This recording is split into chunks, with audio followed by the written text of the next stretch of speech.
Welcome! First of all, I'm so glad you have decided to join this Freestyle Bootcamp.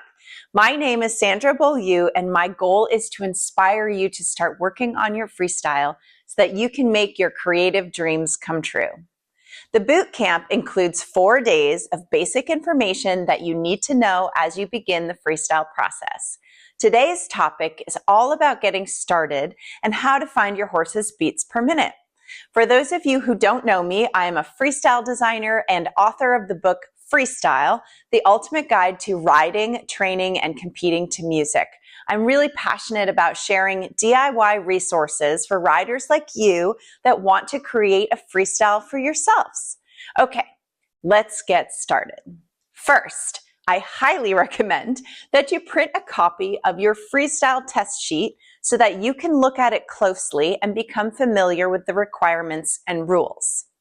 Next, we need to clarify what type of show you are riding in, whether that is a schooling show or a recognized show. The major difference between the two is that you need qualifying scores to ride a freestyle at a USDF recognized competition. Currently, in 2025, you need a 63% or higher at a USDF recognized show at the highest test of your level or above. For example, if you want to compete a first level freestyle, you will need a 63% or higher at first level 3 or second level. If you do not have this qualifying score, don't worry, you can certainly work on your freestyle and have it ready for when you do.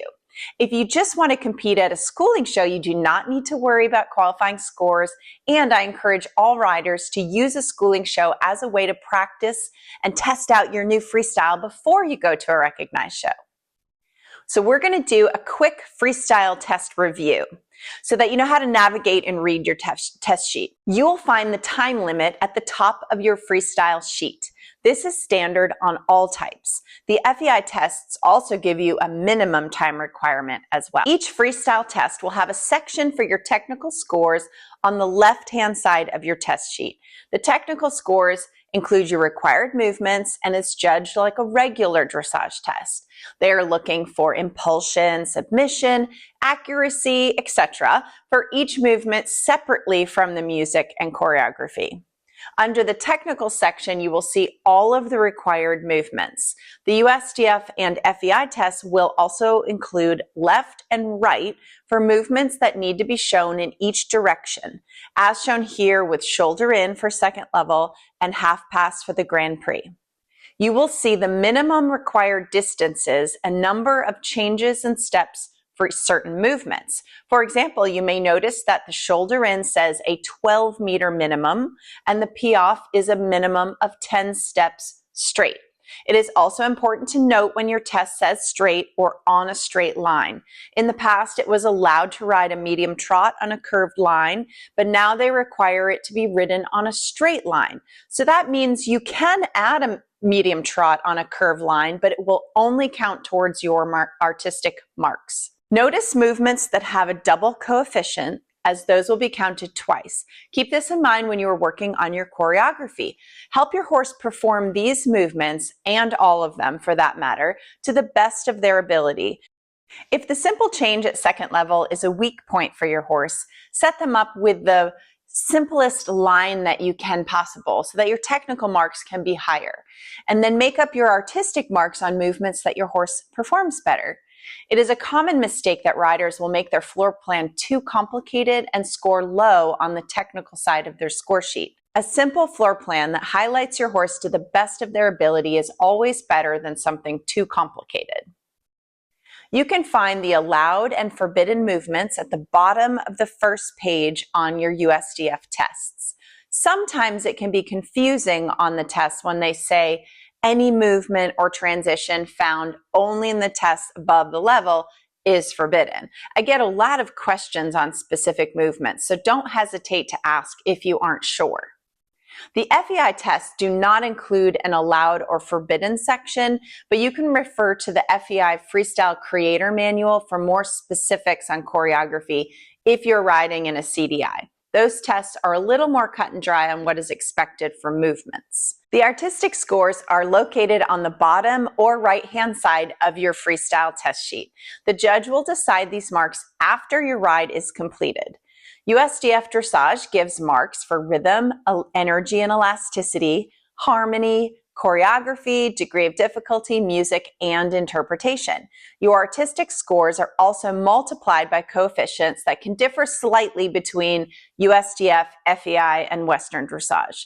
A coefficient means the quality is worth more, so a rider may score 7 for choreography, but it turns into a 28 after multiplying by the coefficient, which is 4. When designing your choreography, you want to create a routine that helps you and your horse maintain harmony. That could mean avoiding certain movements that would reward degree of difficulty, but are more likely to create tension. Okay, let's move on to BPMs. I like to start with the BPMs because that will give you a good basis to start from when you're looking for your music. Basically, BPM stands for beats per minute. It refers to how many times your horse's accent leg touches the ground in 1 minute.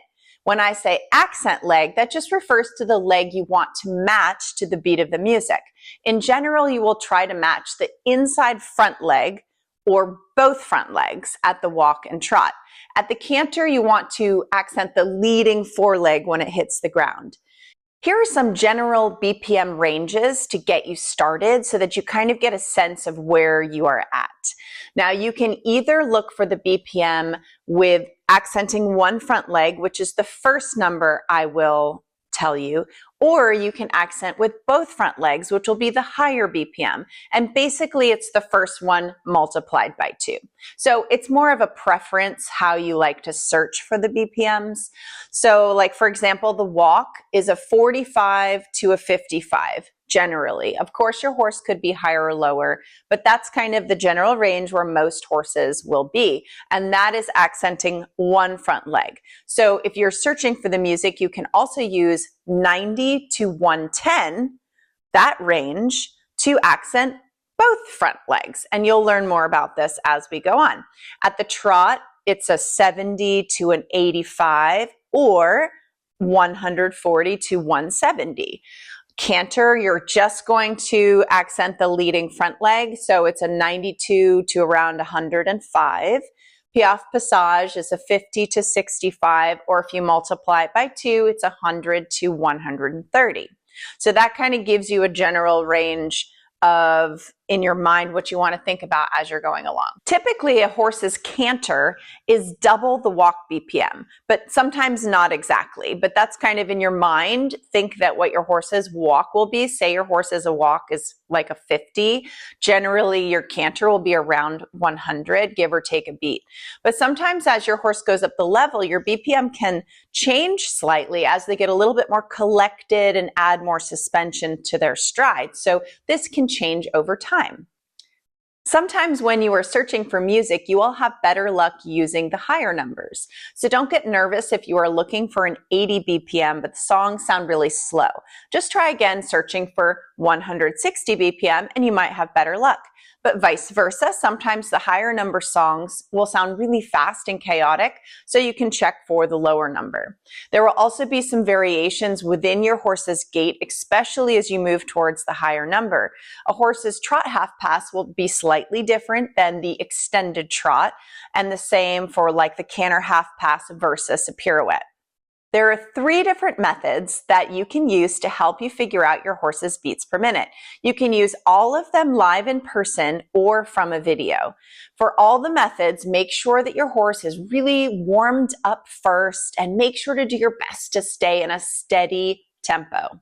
For the traditional method, you will need an assistant to use your cell phone timer while you ride. When you are ready, your assistant will set the timer for 60 seconds and then count how many times your horse's front inside leg lands on the ground. You can also do this for 30 seconds and multiply it by 2 to usually get the same result. It is easier to take a video of your horse and then refer to the video to count the legs to make sure you are really accurate. Let's take a look at an example to practice. In the following video clip, you will see Nico the Frisian. It can be challenging to get a full 60 seconds of video, so you will see there are a few crops. If you need to splice together video clips, make sure the footfalls are in the correct rhythm. I will be counting Nico's footfalls when the inside foreleg hits the ground. That is the leg with the white polo wrap on it. I will be counting for 60 seconds, so you can skip ahead if you don't want to count with me. 1, 2, 3, 4, 5, 6, 7, 8, 9, 10, 11, 12, 13, 14, 15, 16, 17, 18, 19, 20, 21, 22, 23, 24, 25, 26, 27, 28, 29, 30, 31, 32, 33, 34, 35, 36, 37, 38, 39, 40, 41, 42, 43, 44, 45, 46, 47, 48, 49, 50, 51, 52, 53, 54, 55, 56, 57, 58, 59, 60, 61, 62, 63, 64, 65, 66, 67, 68, 69, 70, 71, 72, 73, 74, 75, 76, 77, 78, 79. Using the traditional method, my result is a 79 BPM for Nico's working trot. You could use a 30-second video to count strides and then multiply by 2. However, your number may not be as accurate if your horse has an odd number BPM. Nico's count would be 39 if I looked at 30 seconds of video, and that would multiply to 78. If I counted 40, it would multiply to 80, so you can see where the minor issue could be. But if you get within 1 BPM count, that is really easy to work with, so don't stress about getting it perfect. Using the Beats per Minute app is really easy. You're just going to click it open on your screen and you'll see the big space. This is where you're going to tap in rhythm to the beat if you're watching a video, watching a horse in person, or use it with your music. And once you feel like you have the rhythm in your mind, you're going to tap the screen in the rhythm. We're going to look at the same clip of Nico using the BPM app. You can see on the right hand side, every time his leg lands, I'm tapping the screen, and it ranges from a 79 to a 78 to an 80, so it's within 1 BPM point, but generally it lands on a 79. I've included the link to the BPM app I currently use, but there are many available. Just search BPM in your app store. Make sure that you have the average mode on so that you can get a more accurate reading. You may have to try it a few times to make sure you didn't have any missed taps that can change the end result. The BPM app is very useful with music as well. I will show you how to use it in the next video. If you don't want to use the Beats per Minute app, you can use a metronome to check your horse's beats per minute. So if you're riding your horse and you want to do your trot and you guess that your horse is about an 84, put it 84, then you're going to press play and then just ride around to that beat and see how your horse feels. Do you feel like you're posting the trot or sitting the trot in rhythm to that beat?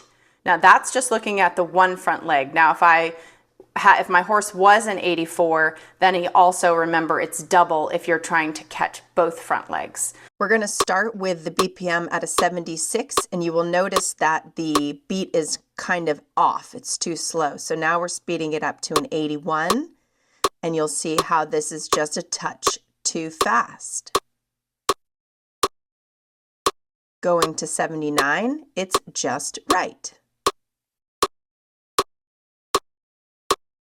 You may need to adjust numerous times, but this is a good way to find what BPM feels the best for your horse. If you feel like you're rushing to catch the beat, it's too fast. And if you feel like you're doing constant half halts, then it's too slow. This method works really well if you are riding alone and are not able to get a good video.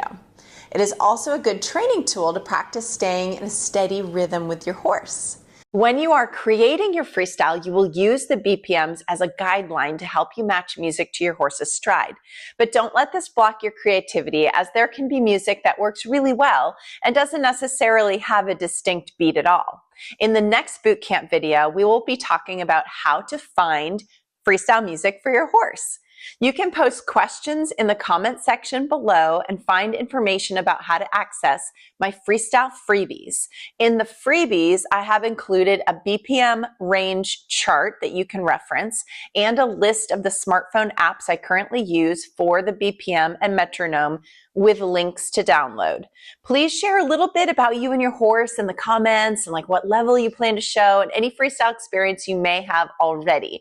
I would love to hear about it. I encourage you to print your freestyle test today and start working on those BPMs. Good luck.